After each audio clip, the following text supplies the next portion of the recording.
Constructing your life is about much more than just building a bank account. Each week, join real estate entrepreneur and mindset coach Austin Linney as he interviews guests who are constructing their dream lives and impacting the world around them on a daily basis.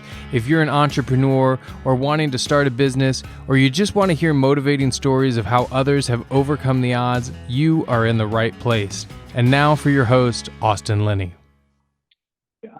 Guys, welcome back to Construct Your Life. This is Austin Linney here, and I have Mr. Matt King in the house. How are you doing, sir? I'm great, man. Thank you so much for having me. I'm excited to be with you and your community today and hopefully pour some wisdom and value into them and their lives.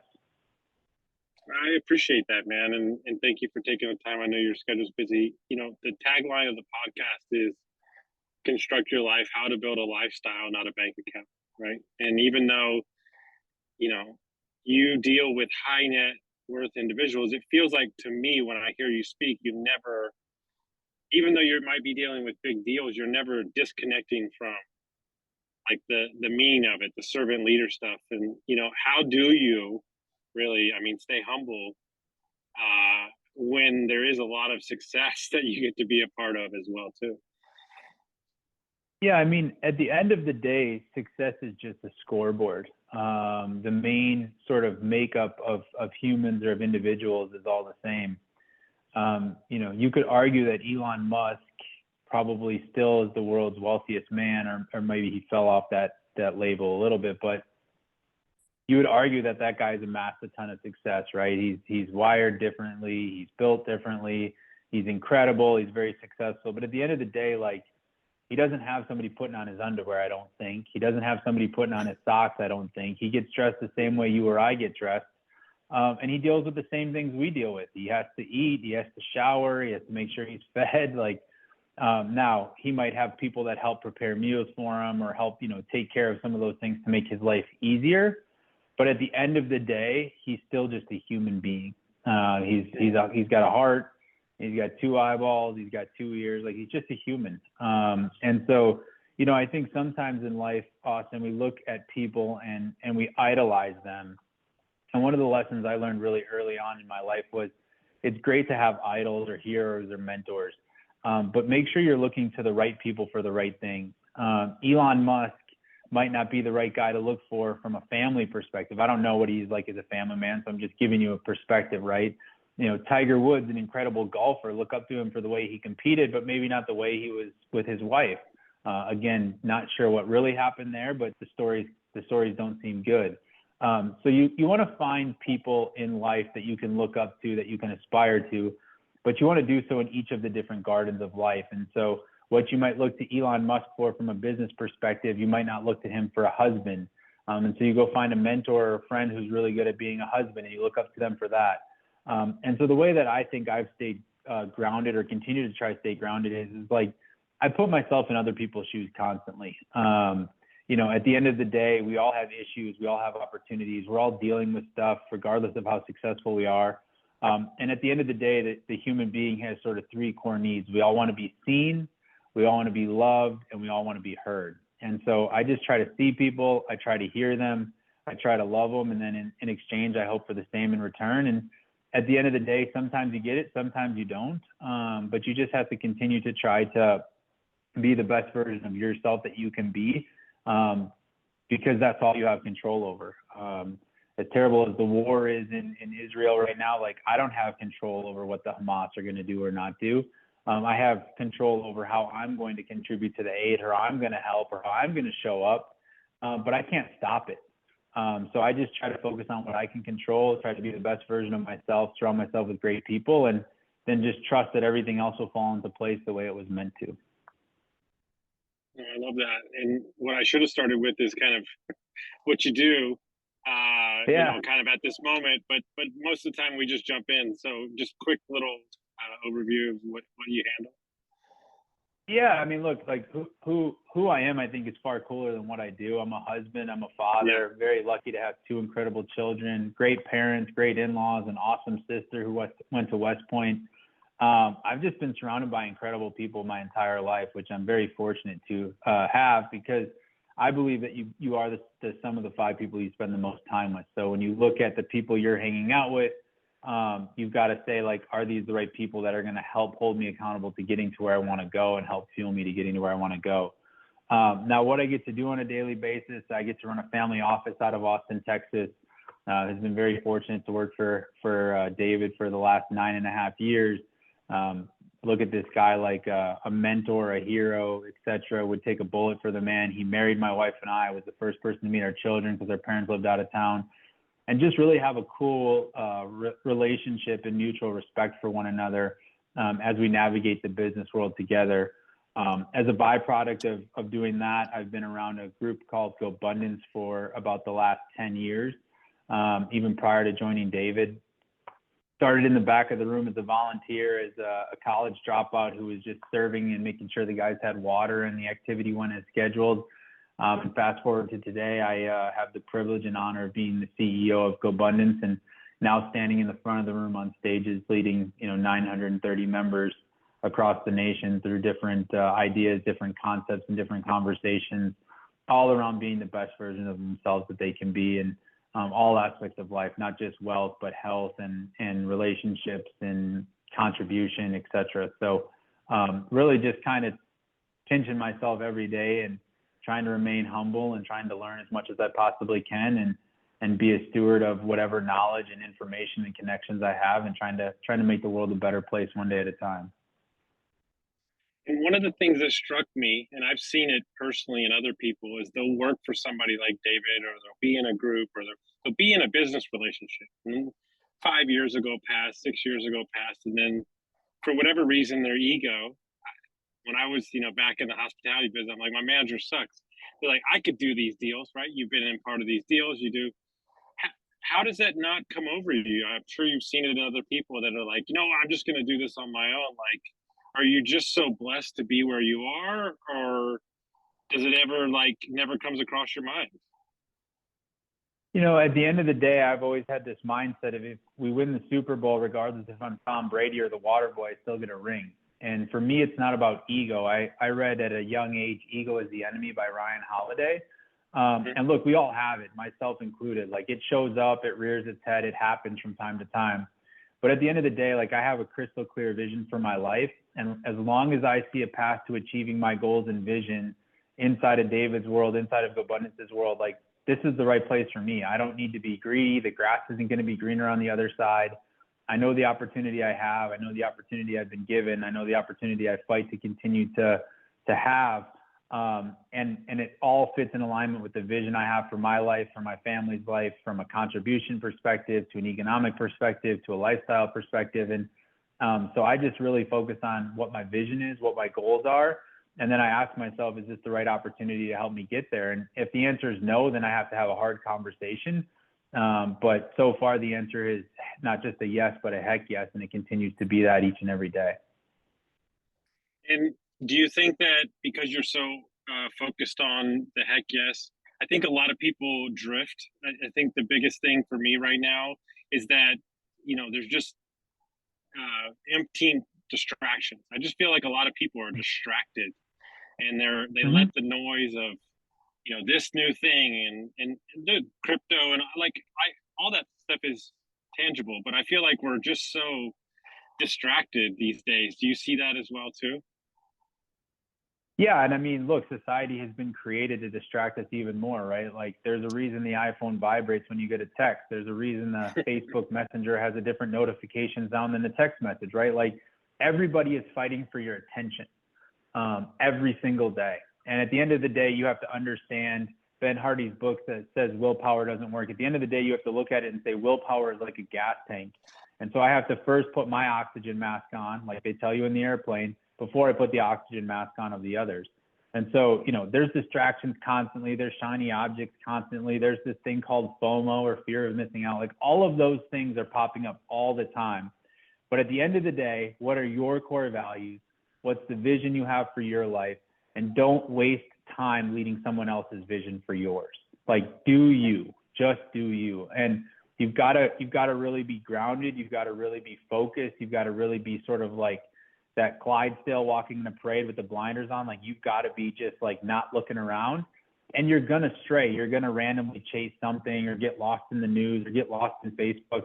And the trick that I've found is to not get out of that sort of trap with judgment, but rather with curiosity. Like, man, what was I running from that I needed to go, scour Facebook for 3 hours? Or, who was I trying to become chasing cryptocurrency? Or like, what was I experiencing?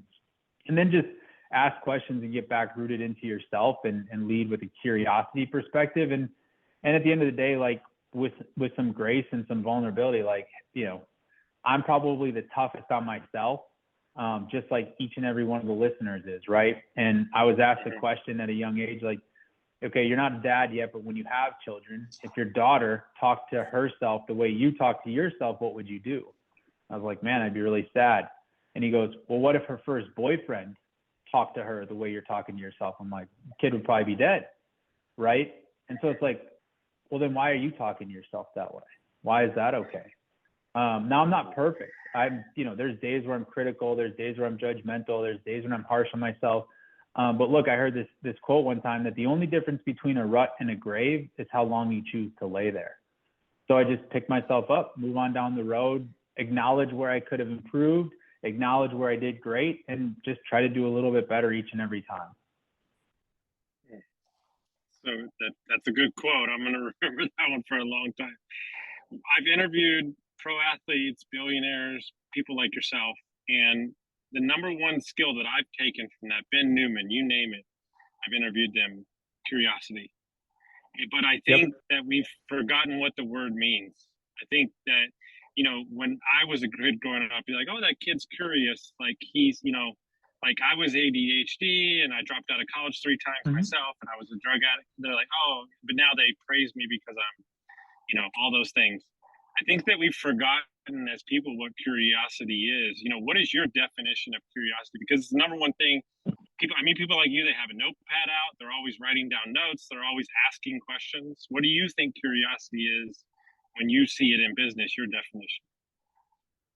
Yeah, so for me, curiosity is just purely seeking awareness. I'm not seeking answers. I'm not seeking clarity. I'm just seeking awareness. And with that awareness, I have the power and ability to make different choices, similar choices, same choices, no choices. And so for me, curiosity is this unlimited potential or power to tap into my own intuition and my own awareness, to sharpen that own intuition and own awareness, and then use that as a way to make choice in the future. And whatever I deem as the right choice at that moment might not be right, because I then use my curiosity to go, how did it feel? Like, was it good? Was it bad? Did I laugh? Did I cry? Like, would I do the same thing again? Why not? And so, in the interview process, one of the things the Recruit Select process teaches you is to go 3 references each. So you call your first reference and you say, hey, what was Matt like as an employee? And I give my cousin, they're like, he was a great guy. He showed up on time. They're like, okay, cool. Now, if you just take that feedback, you make the hire. But then you go, hey, look, I understand Matt was a great employee, but who do you know that I should know? And they go, well, hey, I have this one guy named Austin. You should connect with him. And then you talk to Austin, and you go, hey, how was Matt? You're like, oh, I kind of remember him. He seemed like a good dude. I can't really remember him that much. Okay, cool. Well, who do you know that I should know? Well, hey, let me connect you to Savannah. All of a sudden you get connected to Savannah. And she goes, oh my God, I was the manager at the salon. Matt was, one of our key employees for the longest time. And then all of a sudden he just became a head case, and he got a giant ego. He never showed up on time. There was a Saturday where I came, the door was still locked and nobody was there. And you go, okay, cool. Like, let me dig into Matt and his ego, right? And see if that's still there. The same is true with curiosity. The same is true with awareness. So oftentimes, Austin, I think what happens is we ask one question and then we're done. I try to ask 3 questions. So how did I feel? I felt happy. Why did I feel happy? Well, because the joy on my daughter's face was just priceless. Why was the joy on my daughter's face priceless? Because I'm giving her experiences that will last her a lifetime. Like, that's powerful. Like, that's a cool reason to make a choice, right? And so I try to go 3 levels deep on the questions I have for myself. And that to me is what brings awareness into light. And that to me is the definition of curiosity. No, and I think that's so important, because I found myself just in business when I get started, like, we didn't ask enough questions. And then you're halfway down a relationship or a business relationship or a customer relationship, and you're like, I don't want to be here. And we do that from a place of like scarcity, right? And we're like, oh, this is the only real estate deal, right? Y'all look at a lot of deals. Like one of the things they talk about, I study a lot of hedge fund guys, is that being able to sit in the moment and not invest for a couple months is like mentally like the hardest thing that ever exists. Like, and I think we get, oh, they're doing deals over here and stuff, instead of asking the right question, going, should I invest right now? Should we do this thing? How do y'all stay disciplined in your, go ahead. It all starts with your vision, man. Like, what is your investment thesis? Like, you think Warren Buffett doesn't have an investment thesis or an investment statement? Like, rule number 1, protect my capital. Rule number 2, see rule number 1 through. So like every decision he makes, the first question he asks is, what's my downside risk? And then how do I protect the downside? If he can't protect the downside, he's not going to make the investment. So, I think one of the reasons that people get caught chasing in life is because they don't have a clear vision for themselves. David has a saying, which is, and a lot of people do, which is if you don't have a vision for your life, the first person you meet every day will give you theirs. And that's true of the news. That's true of Mark Zuckerberg. That's true of Instagram. Like, whatever you want it to be, right? If you don't have your own vision, they'll give you one. So same is true with investing. If you don't have a vision for your investment, the first sponsor who pitches you a deal will give you their vision. And it's going to be, put your money in my deal. I'm going to make money regardless of if you make money. And let's hope this works out. At the end of the day, I want alignment of interest. I want to be in business with really good people that I would like to take my kids to the park with and hang out for the day, that I know, like, and trust, who have skin in the game, who put their money alongside my money, and who are transparent. And I also like to look for the ability to have control, because people ask a lot of the times, like, how do you look at risk? And I was taught risk is a lack of knowledge and a lack of control. So the way you handle risk is you learn, and then you put the right controls in place. Now you're just making a decision. You're not taking a risk. My entire life, especially learning and investing, I always thought that they cared about the upside. And I had a guy who manages a couple billion say, I don't give a crap what you're going to do with the business. How do I not lose money? What's my risk? And that he was like, you need to change the way that you pitch these deals, because it doesn't matter. I don't care what you do. Yeah. And it was such a weird thing, because I don't know if books are telling you that, or that's the way you view life, but it's like, that's not the way that it's supposed to be done at all. It's the other way around. And if I catch the upside, then great. And it's just a bonus on the back end. Well, it's the way that the stories we've been told throughout our lifetime are programmed to us, right? Like, again, Warren Buffett has a statement, when people are greedy, be fearful. And when people are fearful, be greedy. But most people are like, wow, crypto's the new thing. I need to get all in on crypto. And so everybody was being greedy and going all in there. That's what school teaches us. That's what the playground teaches us. That's what our parents teach us. That's what a lot of books teach us. At the end of the day, I think one of the things from a curiosity perspective that's more powerful than anything is to challenge the status quo. And don't challenge it from a place of, I'm going to break the law and go to jail, but challenge it from a place of, like, asking questions like, why is everybody so fascinated by crypto? Like, isn't it ironic that we don't know who the founder is? Like, is there a bigger game being played here than I know?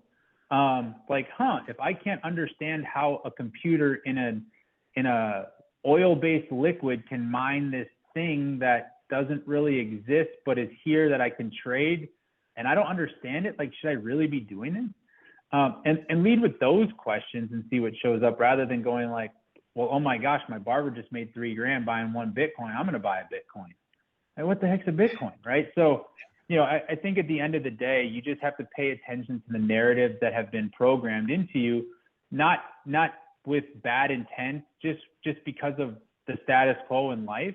And then you have to make decisions of, do these narratives serve me? And if they don't, you've got to change them. And if they do, you just got to harness them and keep living them. But I think it all comes from a place of curiosity and just asking yourself questions. And the biggest red flag for me, just in crypto and anything in general, it could be down to politics, which I refuse to talk with people about, is that they make their ideology about the thing. And that's what freaks me out. It's like, you not only have you adopted this new way of thing, is that anybody that challenges you against that, like, you're fighting tooth and nail. And that is a big red flag to me. That you have, like, made your absolute on this whole thing, that nothing in life is absolute. And that's what, to me was to be a red flag. As I get older and get farther down the road, I find myself going back to foundational stuff, biographies, and more of understanding. Like I was reading all the new flash, and now I'm going back, and I don't know. I've seen that kind of transition in a lot of people of like what worked then is going to work now. More foundational frameworks of investing, business, and mindset. I agree with that. So you were a young guy that dropped out of school that got an opportunity. And I know that for me, the only reason why I own businesses and create more jobs is for me, jobs, because I affect the family. I hope that somebody would have found me back when I was doing what I was doing and saying, hey, kid, come under my wing. That didn't happen till way later on in life for me. When you're recruiting young people for your operations and your businesses and all these things, what I look for is somebody that maybe not be ready for the job, but they can grow into the job because they have a certain skill set.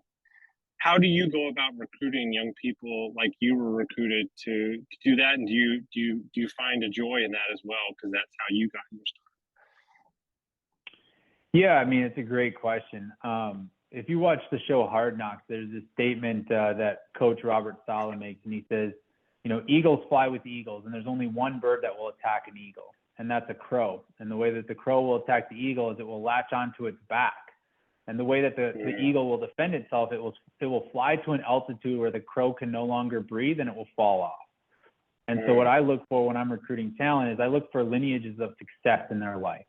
You know, competitive athlete to, you know, little business they started to successfully in college, successfully dropped out and figured it out. Like, you want to find a pattern of success in humans. You know, successful people tend to hang out with other successful people, and so they're probably an eagle. But at the end of the day, like, for me, it's not about the resume, it's about their traits. Like, I can't train somebody to be gritty. I can't train somebody to have integrity. I can't train somebody to have willpower. I can't train somebody to have an engine, but I can train you on how to read a legal document. I can train you on how to fill out a spreadsheet. I can train you about how to communicate with a prospective client. And so I always look for ambitious, hardworking, determined people with high integrity and like a grittiness to them. Like, I want the dude that's, you know, rocking the t-shirt with a little bit of mud on his hands going like, hey, sorry, I had a flat tire. I had to change it quick and I'm still here on time. Like, that's the guy I want to be in business. Not with the guy that calls me and says, I got a flat, we need to reschedule. So I kind of look for that. You know, one of the things David's taught me that he does so well is look for talent everywhere you go. So when you're at a restaurant, that person serving you, how do they serve you?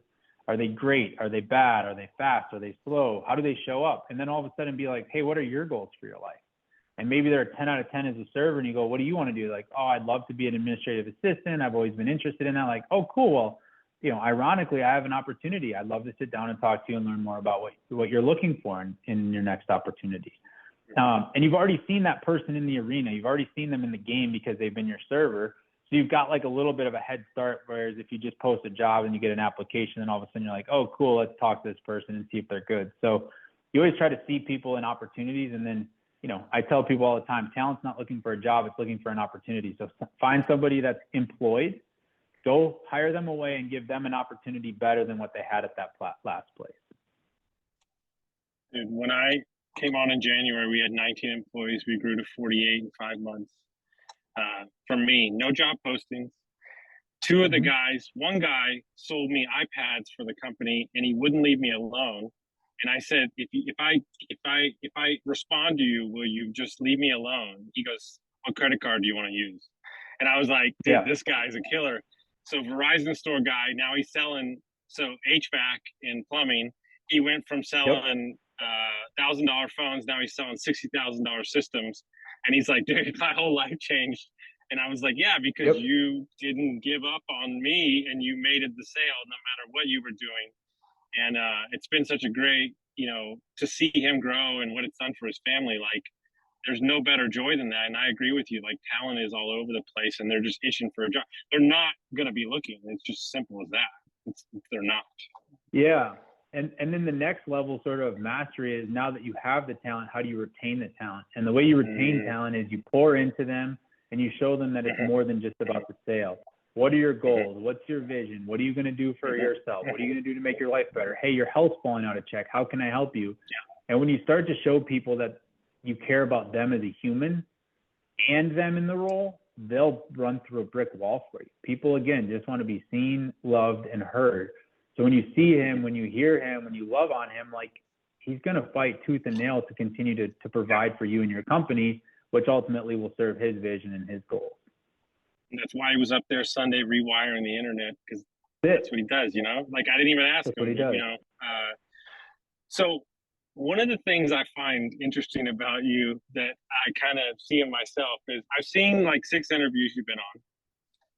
You've never been in the same place. 9 times out of 10, you're on a patio or you're in, you don't have an office. I love that about you, that you're here to provide value. You're not worried about what it looks like. There is something to be said to just be you and show up. Like, I know you're not like intentionally doing that, but I notice things like that. And I think it's so cool, man.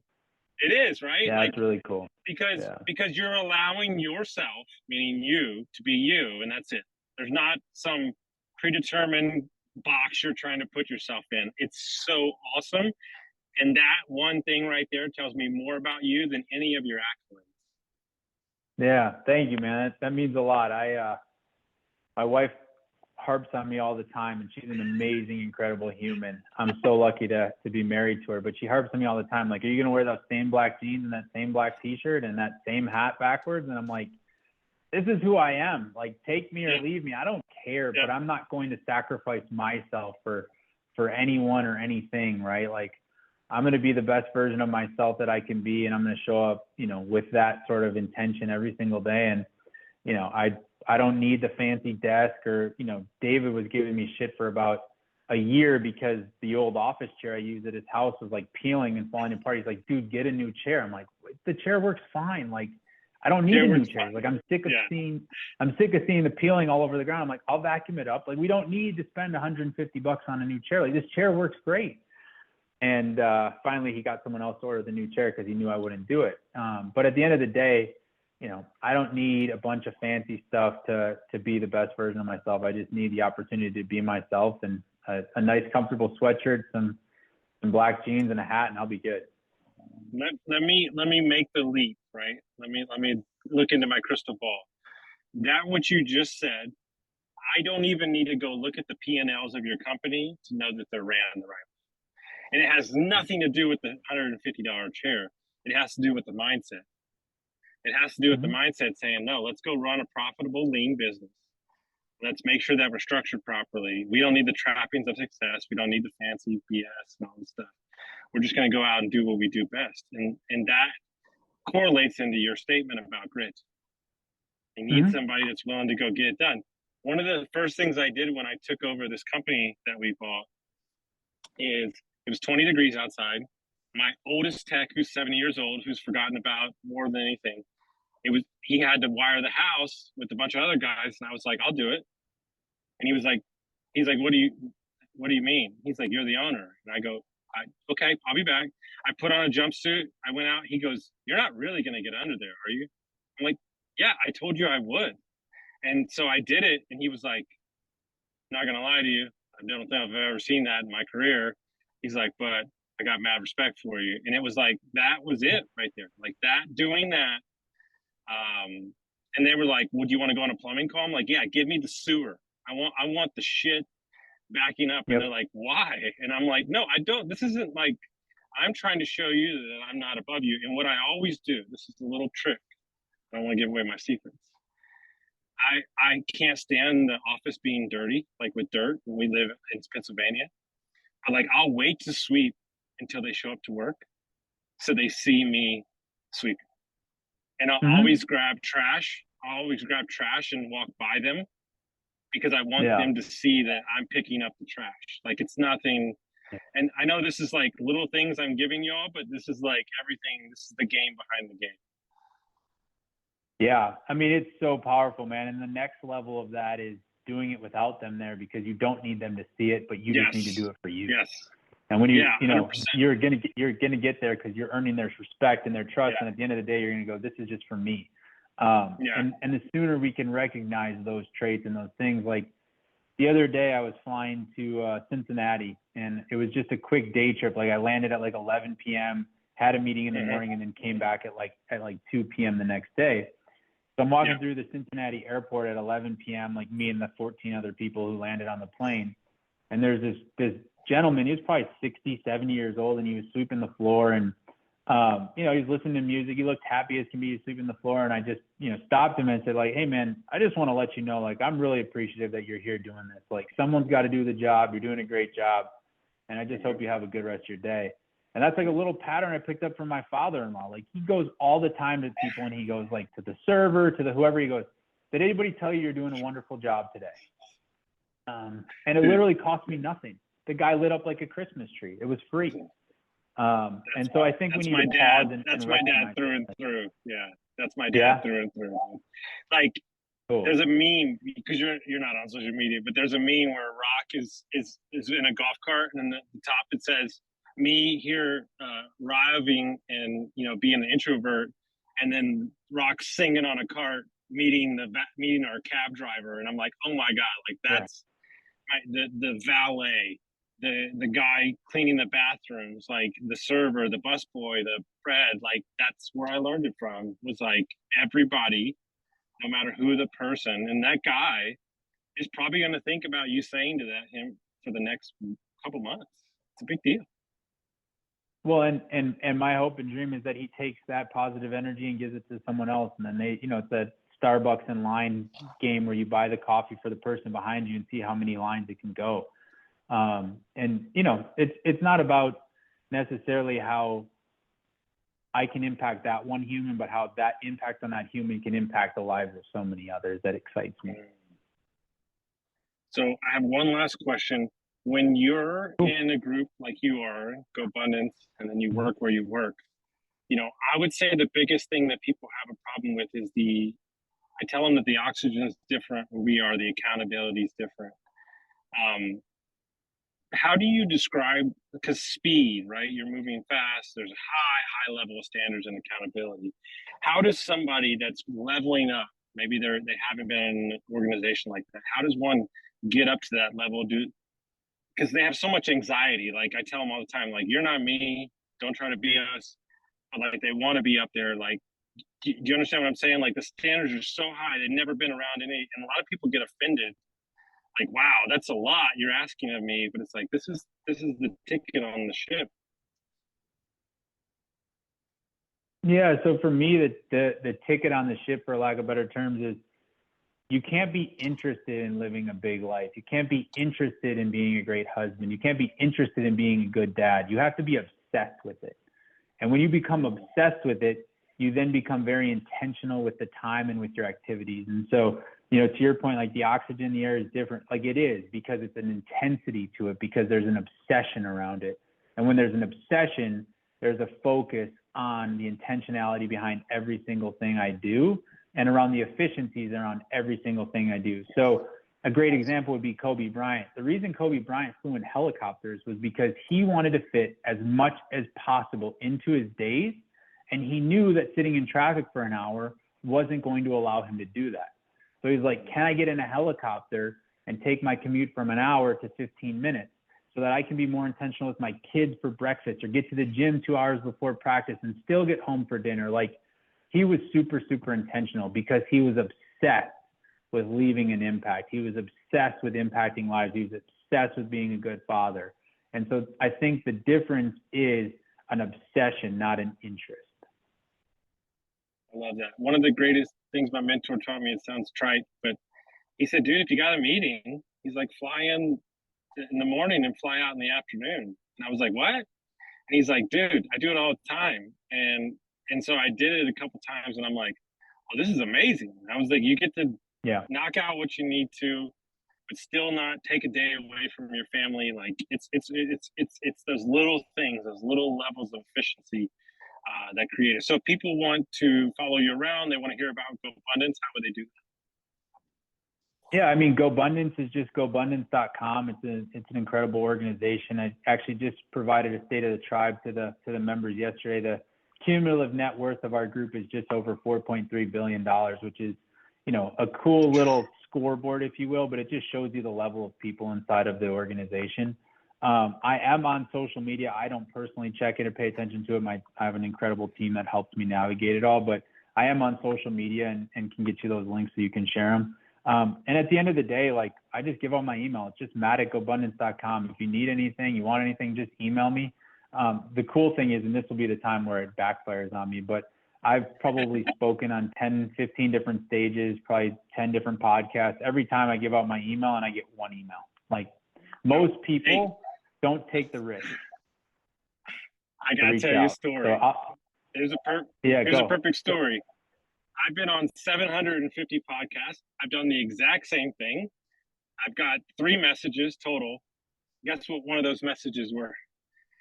My fiance. Oh, there you go. That's cool, man. That's cool. So I totally agree with what you're saying, man.